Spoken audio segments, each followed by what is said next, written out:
The National Broadcasting Company at this time brings you a special broadcast by the Secretary of State, Edward Stettinius, who is addressing the Inter-American Conference being held in Mexico. Mr. Stettinius will speak from the Assembly of Foreign Ministers of the American nations. For this broadcast, we take you now to Mexico City. This is E.B. Cannell speaking to you directly from Mexico City, seat of the Inter-American Conference on Problems of War and Peace. In a few moments, NBC will bring an important address by the Honorable Edward R. Stettinius, Jr., Secretary of State of the United States, to the delegates of 19 other American republics assembled in historic Chapultepec Castle on a hill overlooking this beautiful city. The NBC microphones are installed in one of the great halls of the former palace of Emperor Maximilian of Mexico. It is a large hall filled today with the heads of delegations seated around long tables arranged to form a square. Every available square inch of floor space is packed with newspaper men and cameramen from all over the world, sensing a news story in the Secretary's address. The hall from which we speak to you is called the Hall of Recorders and Educators of the Colony. The walls are hung with priceless oil paintings of the men who laid the basis for Mexico's culture in the days it was a Spanish colony. And now, Mr. Stettinius addresses the delegates from 19 other American republics. Mr. Stettinius. Of the Commission on World Security will now come to order. I am happy to be able to make a most significant announcement here in Mexico City concerning the future World Organization for Peace and Security. As I arise to speak, the government of the United States, on behalf of the sponsoring governments, the United States, Great Britain, and the Soviet Union and China, is transmitting invitations to the United Nations Conference to be held in San Francisco on April the 25th. I regret exceedingly that the provisional government of France has not accepted our invitation to become a sponsoring power at the San Francisco Conference. Issuance of the formal invitation to meet only 7 weeks from now in San Francisco is another step toward a goal which is in the minds and the hearts of all of us: the establishment of an enduring peace after victory in this war. In October 1943, the signatories of the Moscow Declaration pledged themselves to cooperate with each other when with the other nations of the world devoted to peace in creating a general international organization for the maintenance of peace and security. The Dumbarton Oaks Conference was the next step necessary for the carrying out of this vast program. From that conference there emerged the proposals which we are studying here in Mexico City. The conversations at Dumbarton Oaks left open the question of voting procedure at the Security Council. A proposal on this subject has now been agreed upon in the manner stated in the text of the invitation to the San Francisco Conference, which I shall read to you in a moment. This was one of the great accomplishments under President Roosevelt's leadership at the Crimean Conference. In Mexico City, the 20 countries here represented are together taking another important step toward the establishment of a world organization. Our task here has been to exchange views and to clarify our thoughts on the essential features of a world organization and the relationship to it of our inter-American system, and thus to prepare ourselves more fully for the work to be undertaken at San Francisco. It is my great pleasure now to read to you the text of the invitation to the conference, which includes the proposed provisions for voting in the Security Council.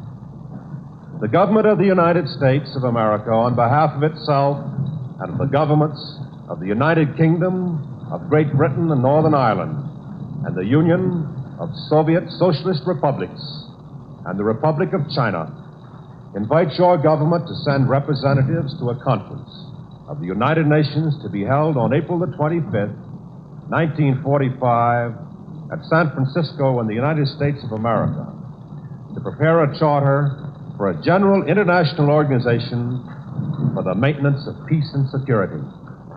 The above-named government suggests that the conference consider as affording a basis for such a charter the proposals for the establishment of a general international organization which were made public last October as a result of the Dumbarton Oaks Conference and which have now been supplemented by the following provisions from Section C, Chapter 6. Voting. First, each member of the Security Council shall have one vote. 2, decisions of the Security Council on procedural matters shall be made by an affirmative vote of 7 members.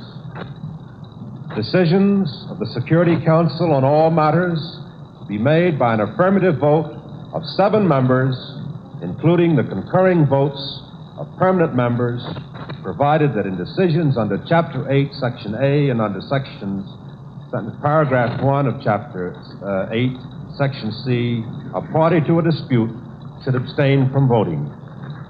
Further information as to arrangements will be transmitted subsequently.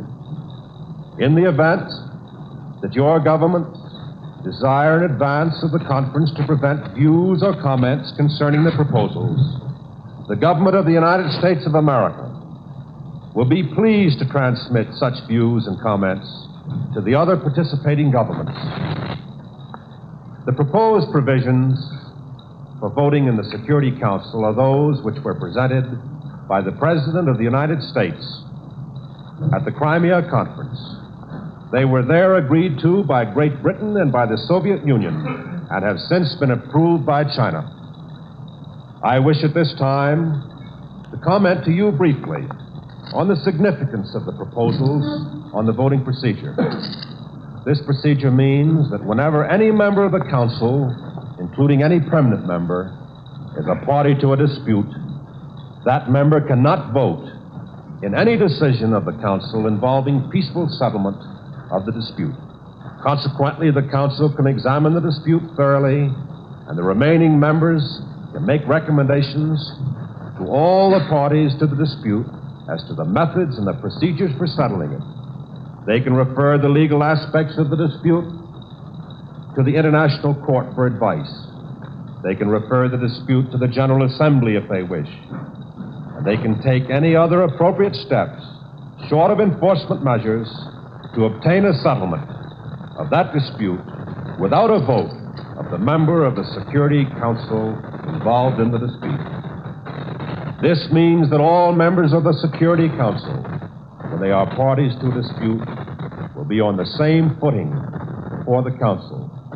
It means that no nation in the world will be denied the right to have a fair hearing of its case in the Security Council, and that the equal democratic rights of all nations will be respected.